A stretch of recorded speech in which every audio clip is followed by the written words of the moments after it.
नमस्कार दोस्तों, फाइब्रॉइड गर्भाशय में होने वाली गैर कैंसर युक्त गांठें होती हैं जो बहुत आम है। कई महिलाओं को तो पता भी नहीं होता है कि उन्हें फाइब्रॉइड है, क्योंकि अक्सर इसके कोई लक्षण नहीं होते हैं। लेकिन जब गर्भ धारण की बात आती है तो फाइब्रॉइड एक बड़ा सवाल बन जाते हैं।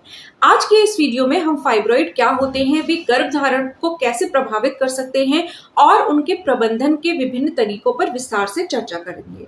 पहले ये समझ लेते हैं कि आखिर फाइब्रॉइड होते क्या है और कितने प्रकार के होते हैं। फाइब्रॉइड्स को लियोमायोमास या मायोमास भी कहा जाता है। ये गर्भाशय की मांसपेशियों की दीवारों में विकसित होने वाली गैर कैंसर युक्त वृद्धि या गांठें होती हैं। ये आकार में बहुत छोटे से लेकर बहुत बड़े तक हो सकते हैं और इनकी संख्या भी एक या कई हो सकती है। फाइब्रॉइड को मुख्य रूप से उनके स्थान के आधार पर वर्गीकृत किया जाता है। सबसे पहला टाइप है इंट्राम्यूरल फाइब्रॉइड्स। ये गर्भाशय की दीवार के भीतर विकसित होते हैं और सबसे आम प्रकार के फाइब्रॉइड हैं। इसके अलावा दूसरा टाइप है सबसिरोसल फाइब्रॉइड्स। ये गर्भाशय की बाहरी सतह पर विकसित होते हैं और गर्भाशय से बाहर की ओर बढ़ सकते हैं। तीसरा टाइप है सब म्यूकोसल फाइब्रॉइड्स। ये गर्भाशय की आंतरिक परत यानी कि एंडोमेट्रियम के ठीक नीचे विकसित होते हैं और गर्भाशय गुहा में फैल सकते हैं। ये सबसे कम आम है, लेकिन प्रजनन क्षमता को सबसे अधिक प्रभावित कर सकते हैं। चौथा होता है पेडंक्युलेटेड फाइब्रॉइड्स। ये फाइब्रॉइड्स एक डंठल या स्टॉक पर बढ़ते हैं जो गर्भाशय के अंदर या बाहर हो सकता है। फाइब्रॉइड के कारण अभी पूरी तरीके से ज्ञात नहीं है, लेकिन हार्मोन्स ईस्ट्रोजन और प्रोजेस्टेरॉन और आनुवंशिकी एक भूमिका निभाते हैं। फाइब्रॉइड्स गर्भधारण को कैसे प्रभावित कर सकते हैं?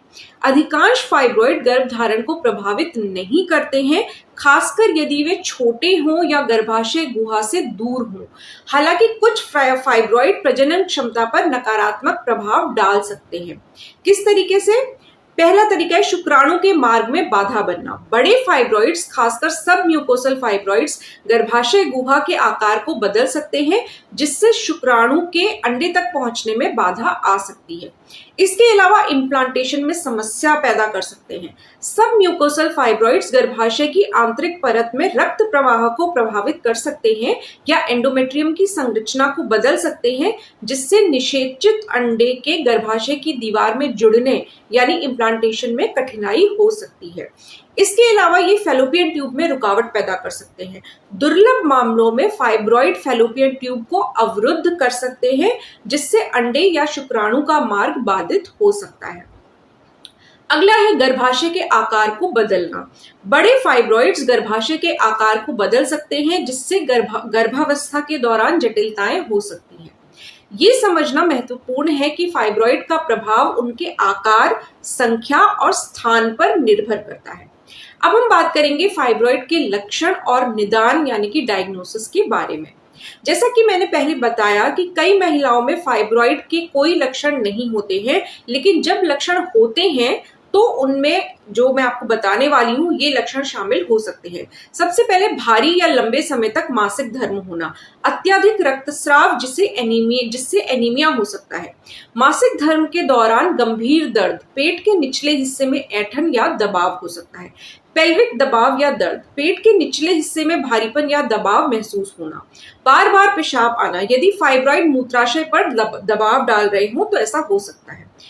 कब्ज, यदि फाइब्रॉइड मलाशय पर दबाव डाल रहे हो तो ऐसा हो सकता है। पीठ दर्द या पैर दर्द, यदि फाइब्रॉइड्स रीढ़ की हड्डी या नसों पर दबाव डाल रहे हो तो ये सिम्टम आ सकता है। फाइब्रॉइड का निदान यानी कि डायग्नोसिस आमतौर पर पेल्विक परीक्षा और इमेजिंग परीक्षणों जैसे कि अल्ट्रासाउंड, एमआरआई या हिस्ट्रोस्कोपी के माध्यम से किया जाता है।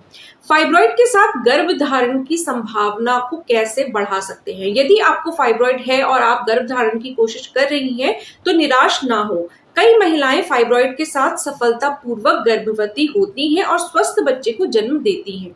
यह कुछ बातें हैं जो आप कर सकती हैं। सबसे पहले विशेषज्ञ से परामर्श लें। एक प्रजनन विशेषज्ञ या स्त्री रोग विशेषज्ञ से परामर्श करें। वे आपके फाइब्रॉइड के प्रकार, आकार और स्थान का मूल्यांकन करेंगे और आपके लिए सबसे अच्छी रणनीति सुझाएंगे। जीवन शैली में बदलाव, स्वस्थ वजन बनाए रखें, संतुलित आहार लें और नियमित व्यायाम करें। कुछ अध्ययनों में पता चलता है कि स्वस्थ जीवन शैली फाइब्रॉइड के विकास को धीमा कर सकती है। तनाव प्रबंधन। तनाव प्रजनन क्षमता को प्रभावित कर सकता है। योग, ध्यान या अन्य विश्राम तकनीकों का अभ्यास करें। फाइब्रॉइड का प्रबंधन। यदि फाइब्रॉइड गर्भधारण में बाधा बन रहे हैं या गंभीर लक्षण पैदा कर रहे हैं तो डॉक्टर उपचार विकल्पों पर विचार कर सकते हैं। फाइब्रॉइड के उपचार का लक्ष्य लक्षणों को कम करना और प्रजनन क्षमता को बढ़ाना होता है। उपचार के विकल्प फाइब्रॉइड के आकार, संख्या, स्थान, आपके लक्षणों और आपकी भविष्य की गर्भावस्था की इच्छा पर निर्भर करते हैं। कुछ दवाएं फाइब्रॉइड के आकार को कम कर सकती हैं या मासिक धर्म के रक्तस्राव को नियंत्रित कर सकती हैं, लेकिन ये आमतौर पर फाइब्रॉइड को स्थायी रूप से खत्म नहीं करती हैं। मायोमेक्टोमी ये एक सर्जिकल प्रक्रिया है जिसमें फाइब्रॉइड को हटा दिया जाता है जबकि गर्भाशय को बरकरार रखा जाता है। यह उन महिलाओं के लिए अच्छा विकल्प है जो भविष्य में गर्भधारण करना चाहती हैं। Myomectomy open surgery, laparoscopic surgery या हिस्ट्रोस्कोपिक सर्जरी के माध्यम से की जा सकती है जो फाइब्रॉइड के स्थान पर निर्भर करता है। यूट्राइन आर्टरी एम्बोलाइजेशन यानी कि यूएई, इस प्रक्रिया में गर्भाशय को रक्त की आपूर्ति करने वाली धमनियों को अवरुद्ध किया जाता है जिससे फाइब्रॉइड सिकुड़ जाते हैं। यह उन महिलाओं के लिए एक विकल्प हो सकता है जो सर्जरी से बचना चाहती हैं, लेकिन इसका प्रजनन क्षमता पर संबंधित प्रभाव हो सकता है, इसलिए इस पर डॉक्टर से विस्तार से चर्चा करनी चाहिए। एंडोमेट्रियल एब्लेशन, यह प्रक्रिया गर्भाशय की आंतरिक परत को नष्ट कर देती है। यह भारी रक्तस्राव के लिए प्रभावी है, लेकिन यह भविष्य में गर्भावस्था को असंभव बना देती है, इसलिए यह उन महिलाओं के लिए नहीं है जो गर्भधारण करना चाहती हैं। हिस्टेरेक्टोमी, ये गर्भाशय को हटाने की सर्जरी होती है। ये फाइब्रॉइड का एकमात्र स्थायी समाधान है, लेकिन ये भविष्य की गर्भावस्था को असंभव बना देती है।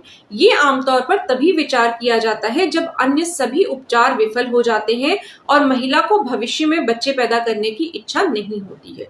दोस्तों, फाइब्रॉइड एक जटिल स्थिति हो सकती है, लेकिन सही जानकारी और चिकित्सा मार्गदर्शन के साथ आप अपनी प्रजनन क्षमता और गर्भावस्था के परिणामों को बेहतर बनाने के लिए कदम उठा सकती हैं। अपने डॉक्टर के साथ खुलकर बात करें और अपने लिए सबसे अच्छा उपचार योजना चुनें। अगर आपको ये जानकारी उपयोगी लगी है तो कृपया इस वीडियो को लाइक करें और उन लोगों के साथ शेयर करें जिन्हें इसकी जरूरत हो सकती है। और हमारे चैनल को सब्सक्राइब करना ना भूलें। आपके मन में जो भी सवाल हो उन्हें कमेंट बॉक्स में जरूर लिखें। हम आपके हर सवाल का जवाब देने की पूरी कोशिश करेंगे।